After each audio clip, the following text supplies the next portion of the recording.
तो यहाँ पे क्वाइलेटरल्स, तो क्वाइलेटरल्स का डिफिनेशन क्या होगा? Plane closed surface area bounded by 4 sides. नहीं, तो एक हम क्वाइलेटरल बनाए थे पहले, एक जनरल क्वाइलेटरल बनाते हैं।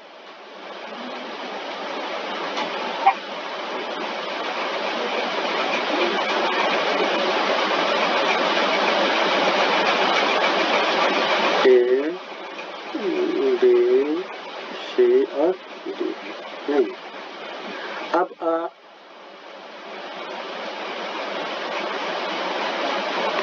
क्वाड्रिलेटरल हैज पहला,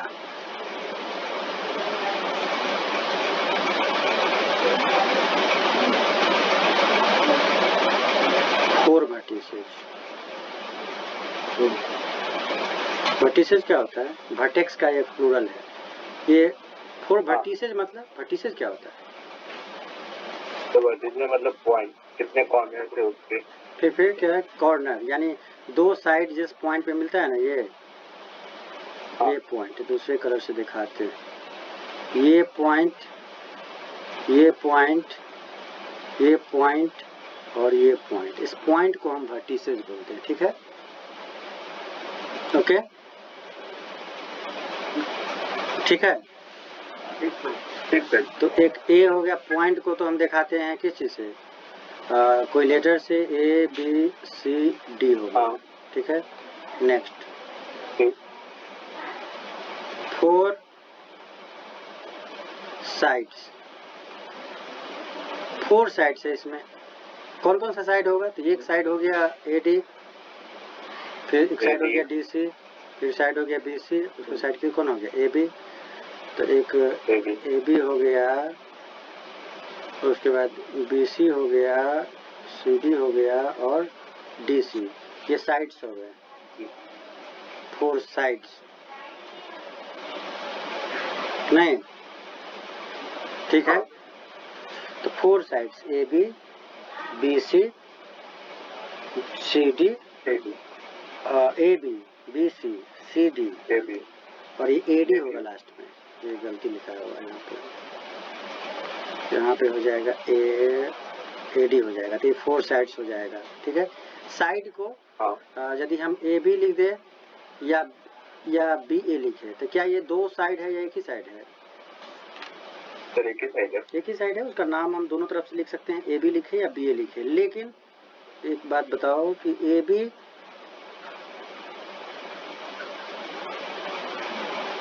क्या ये दोनों इक्वल है? पहले ये है क्या? ये क्या है? अभी क्या लिखे हैं? सर ये रे। तो क्या ये दोनों इक्वल होगा? नहीं सर। क्यों? क्योंकि सर ये पहले वाले में ए से बी पे जा रहे हैं रे, और दूसरे वाले पे बी से ए पे जा रहे हैं। ओके, अब ए बी इक्वल टू, क्या अब इक्वल होगा? नहीं सर। ठीक, अभी भी इक्वल ये नहीं होगा। क्या ये इक्वल होगा? हाँ सर। ये क्या है? तो ये लाइन है। क्या है? लाइन। लाइन? हाँ। लाइन क्या होता है? तो लाइन का कोई एंड पॉइंट नहीं होता है। तो एंड पॉइंट नहीं होता है, वहाँ पे एरो लगता है जिस तरफ एंड पॉइंट, वो सेगमेंट है, लाइन सेगमेंट है। और ये जो है ये लाइन है। अब क्या है कि ना तो ये शुरुआत की तरफ से ये भी लाइन है, तो ये भी इक्वल होगा। ठीक है, चलो अब उसके बाद है यहाँ पे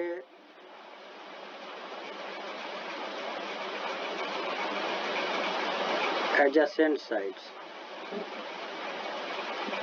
एडजेसेंट साइड क्या होता है? एडजेसेंट साइड होता है 2 sides which have a common vertices. 2 sides जैसे ए बी है और ए डी है, जिसमें एक कॉमन वर्टिक्स क्या हो? ए डी हो, ए हो।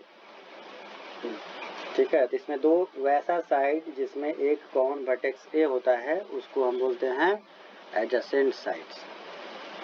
ठीक है, ठीक इसमें कोई दिक्कत ठीक है। नहीं। तो दो साइड्स जिसमें कोई एडजेसेंट, दो साइड्स जिसमें कॉमन वर्टेक्स होता है उसको हम बोलते हैं एडजेसेंट साइड। जैसे ए बी, जैसे यहाँ पर हम लेते हैं तो एक ए बी हो गया और एक बी सी हो गया। अब ए बी और बी सी दोनों में ये बी है, कॉमन है ना, तो इसको एडजेसेंट साइड या इसको पड़ोसी साइड भी बोलते हैं। जो पड़ोसी जो होता है, वो साइड जो एक दूसरे का पड़ोसी हो, उसे भी एडजेसेंट साइड कहा जाता है। तो बी सी किसका एडजेसेंट होगा? सी डी का होगा आपको, सी डी का, उसके बाद सी डी किसका होगा? तो सी डी होगा डी ए का, ए डी का, ए डी का भी हो सकता है, बी ए का भी। और डी ए किसका होगा? तो डी ए बी का, ए बी का, ए डी और ए बी। ए डी का एडजेसेंट डी सी भी है और ए बी भी है। इस तरफ लेंगे, यदि ए कॉमन लेंगे तो ए बी निकलेगा, और ए डी का एडजेसेंट यदि इस तरफ हम डी कॉमन लेंगे तो ये डी सी आ जाएगा। ठीक है, ठीक है, तो इसमें कोई प्रॉब्लम? ठीक है। अच्छा, उसके बाद आता है अपोजिट।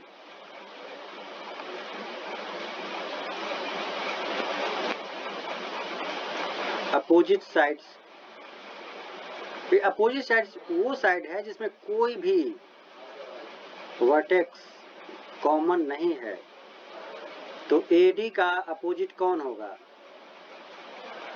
एडी का बीसी।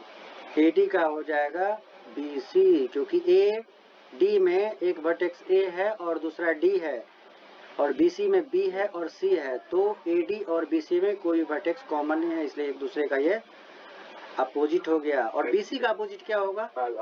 बीसी का अपोजिट बीसी का एडी, एडी, एडी का बीसी। उसी तरह एबी का अपोजिट, एबी का अपोजिट डीसी, डीसी, और डीसी का अपोजिट एबी। अपोजिट साइड में कोई दिक्कत नहीं। चलो, अब हमारा तीसरा जो है कि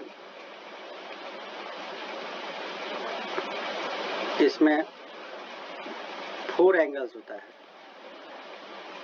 कितने एंगल्स? 4। अब बताओ कि 4 एंगल्स इसमें कौन कौन सा होगा? Angle A, angle B, angle B A D. देखो, इसमें 4 में क्या होगा कि ये एंगल 1, एंगल, ये हम 4 एंगल इस तरह से लिखते हैं। तो देखो, एंगल ए का नाम हम लिख सकते हैं एंगल बी ए डी, और एंगल इसका नाम हम लिख सकते हैं डी ए बी। हाँ।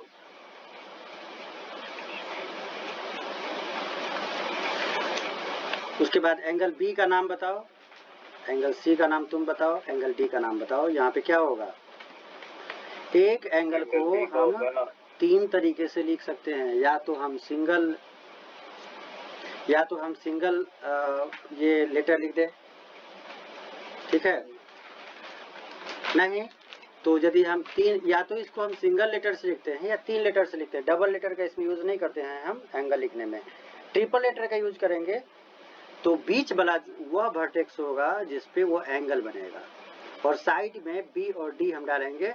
बी हम लेफ्ट में डालें और डी राइट में, या लेफ्ट में डी राइट में बी। ठीक है, तो ये 4 एंगल्स हो जाएगा। नेक्स्ट, अब इसमें कंसेक्यूटिव एंगल।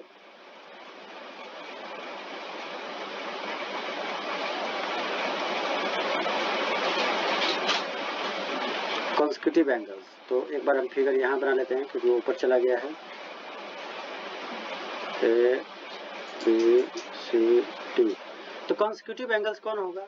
वो एंगल जिसमें एक आर्म्स कॉमन हो। कंसेक्यूटिव एंगल्स वो एंगल हो जाएंगे जिसमें एक आर्म्स कॉमन हो। एंगल कैसे बनता है? एंगल बनता है ऐसे, एक रे ये एक रे है, दूसरा ये रे है, दोनों के बीच में जो बेंडिंग है वो एंगल है, इसको बोलते हैं आर्म। इधर से भी है आर्म, तो एक एंगल में दो आर्म होता है और एक वर्टेक्स होता है, एक वर्टेक्स होता है और इसे बोलते हैं हम एंगल। ठीक है, तो ये जो दो, इसको आर्म बोलते हैं। तो एक एंगल में दो आर्म होता है। तो ये जो एंगल बन रहा है ए और जो एंगल बन रहा है बी, तो एंगल ए बन रहा है उसमें एक आर्म है ए डी और दूसरा आर्म है ए बी। एक आर्म है ए डी और दूसरा आर्म है ए बी। और बी जो एंगल बन रहा है तो उसमें एक आर्म है ए बी, दूसरा आर्म है बी सी।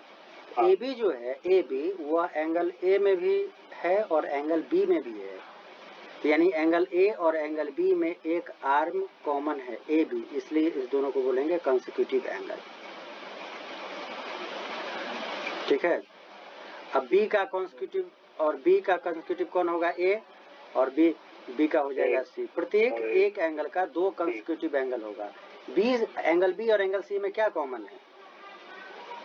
ये बी सी नहीं, उसके बाद एंगल सी और angle D, angle D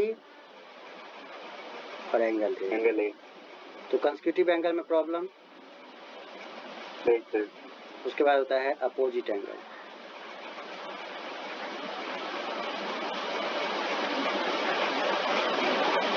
opposite angles में क्या होगा कि जिसमें कोई आर्म्स कॉमन नहीं होंगे। तो ए का अपोजिट कौन होगा? सी, और बी का अपोजिट डी। ठीक है, तो अपोजिट एंगल्स वो एंगल जिसमें कोई भी आर्म कॉमन नहीं है। एंगल ए है और एंगल सी है। ए में जो आर्म है ए डी है और ए बी है, सी में बी सी है और डी सी है, तो दोनों में कोई भी आर्म कॉमन नहीं है, इसलिए इसको अपोजिट एंगल्स बोलते हैं। तो किसी भी क्वाड्रिलेटरल में 4 एंगल्स होते हैं। कंसेक्यूटिव एंगल्स वो एंगल जिसमें कोई एक आर्म कॉमन हो, अपोजिट एंगल जिसमें कोई आर्म कॉमन नहीं हो। ठीक है, नेक्स्ट है हमारा ये पॉइंट था 4 नंबर। और क्वाड्रिलेटरल में दो डायगोनल होते हैं।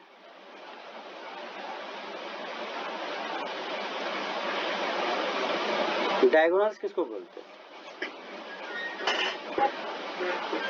तो डायगोनल्स वो होते हैं जो मतलब दो एंड को एक साथ जोड़े।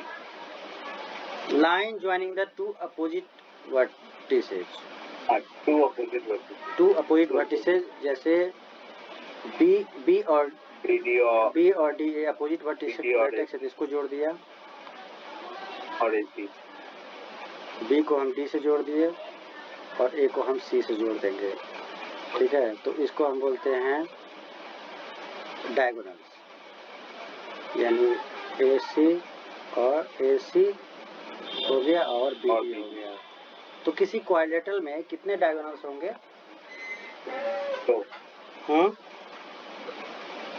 दो। ठीक है, तो दो इसमें डायगोनल्स हो जाएगा। तो यहाँ इसमें कोई कंफ्यूजन?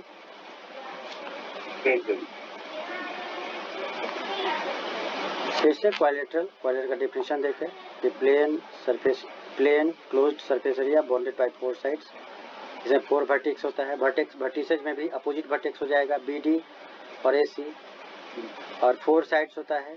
फिर एडजेसेंट साइड जिसमें कोई एक वर्टेक्स कॉमन हो, अपोजिट साइड जिसमें कोई वर्टेक्स कॉमन न हो, 4 एंगल्स। उसके बाद कंसेक्यूटिव 4 एंगल्स होता है। फिर कंसेक्यूटिव एंगल्स होता है जिसमें कोई एक आर्म कॉमन। ठीक है, और अपोजिट एंगल्स जिसमें कोई आर्म कॉमन ना हो और इसमें 2 डायगोनल्स होता है। ठीक है, ओके। तो यहाँ तक कोई दिक्कत नहीं?